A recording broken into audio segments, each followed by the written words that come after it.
religion and tradition. I found out it's over 40 churches within this vicinity right here. Well, I asked them last night, if it's that many churches in this vicinity, how come the devil is so prevalent in this area? What a power of God is. The Bible says that when Jesus walked through the town, the devil said to him, why are you here? We ain't ready to be cast out yet. He didn't even have to say nothing. But just his presence in the area made devils shake in their boots. See, your presence, your praise ought to be sounding in this atmosphere, making the devil say, you know what, we need to move to the other side of town because this place makes me feel uncomfortable. How can they distribute crack right on side of a house of God? How can you be right across the street and drink yourself into a stupor? And the power of God is right across the street. I tell you what, take church outside. You got enough land to sing praises. Tell God thank you on the outside. Walk up and down the streets and let the devil know I'm taking back everything. Amen. So we have to get to a place where we don't care what people say. This woman walked into the room with this alabaster box. The Bible says that she broke it. She broke it, and after she broke it, she began to pour the oil over him. The Bible says that she took her hair and began to wash his feet. And a woman's hair meant that was her glory. And so what she was saying is, my glory means nothing to me. It means so little to me that I'll wipe your feet with my glory.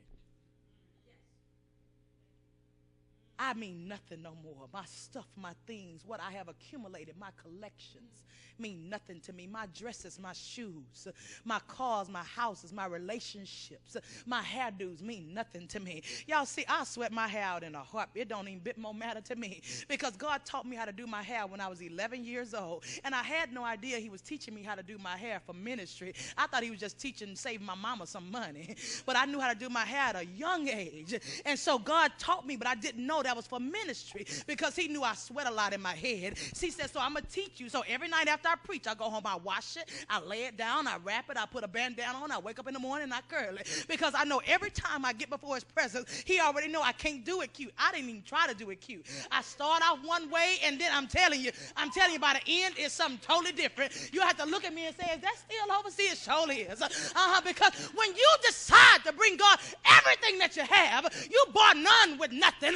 Nothing means anything to you but pleasing God. And so this woman walked into this room and she took this box and she broke it.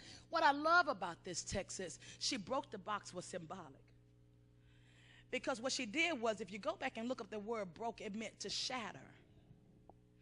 And so she took this first lady and she broke it at his feet. She shattered this box at her feet. And God began to speak to me. He says, when you take what was important to you and show God that you're willing to destroy it, God will then give you a deposit that you'll never forget. When you take what you were saving up and bring it to Jesus, watch what he'll do. When you bring him your best gift, come to this woman of God told me, she said, I was on the floor till midnight last night. She said, the Lord told me, don't move, stay right there. Now let me tell you that was her best thing to give God at that particular time. God spoke to me, he says, what can you bring somebody that has everything? I said, I don't know.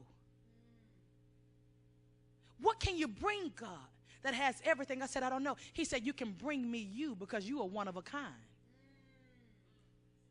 You'll get that one. You'll get that one later. See, you are one of a kind. And so when you bring that to him, he don't have nothing else like you.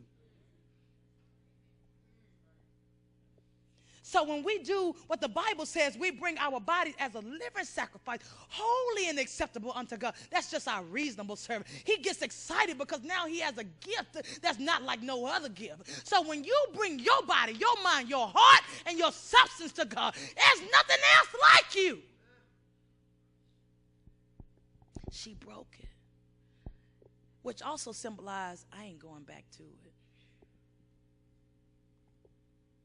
The thing that used to make me happy, the thing that I enjoyed, the thing that I bragged about that I had, the thing that made other women envious of me is a thing I don't want to go back to.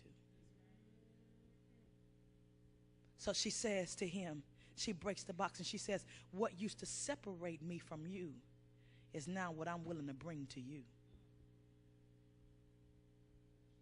What used to stop me from coming to church is now what I'm going to destroy, and I'm never going back to it.